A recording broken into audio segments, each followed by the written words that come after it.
So unsa may mga qualifications aron ma-approve ta sa atong bank home loan application.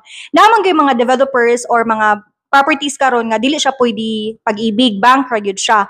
And para dili masayang ang ato ang equity or down payment, ato i-make sure nga ma-approve gyud mo sa bank home loan application. So based sa ako ang experience na itulo ka mga importante nga butang nga atong i-check dapat nga aron ta ma-approve sa bank loan, no? So number one is dapat pasar ta sa income requirement. Unsaon man nato pagkaibaw kung pilay income requirement ani nga property. So for example, ganahan ka ni property A. Ang estimated monthly amortization niya i-process na sa bank loan is 31,000. So para mahibaw-an nato kung pilay income requirement niya, i-divide lang nato ang 31,000 og 40%.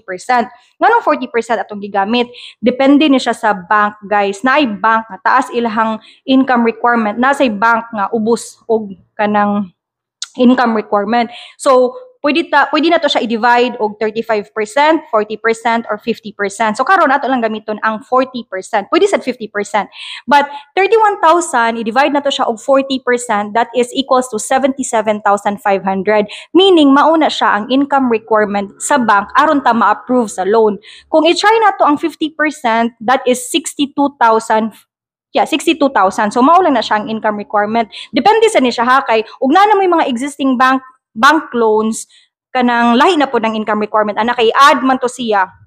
And then, so importante jud nga pasar mo sa income requirement aron ma-approve ta sa bank loan. Number 2 is dapat wala mo'y delinquent account. So unsa may meaning ana?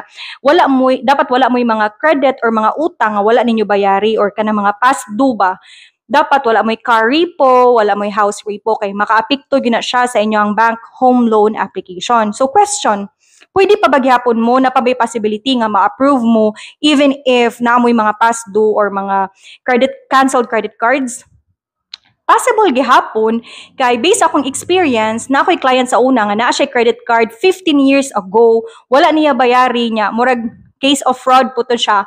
But na-approve siya sa iyang bank home loan application mga 4 years ago.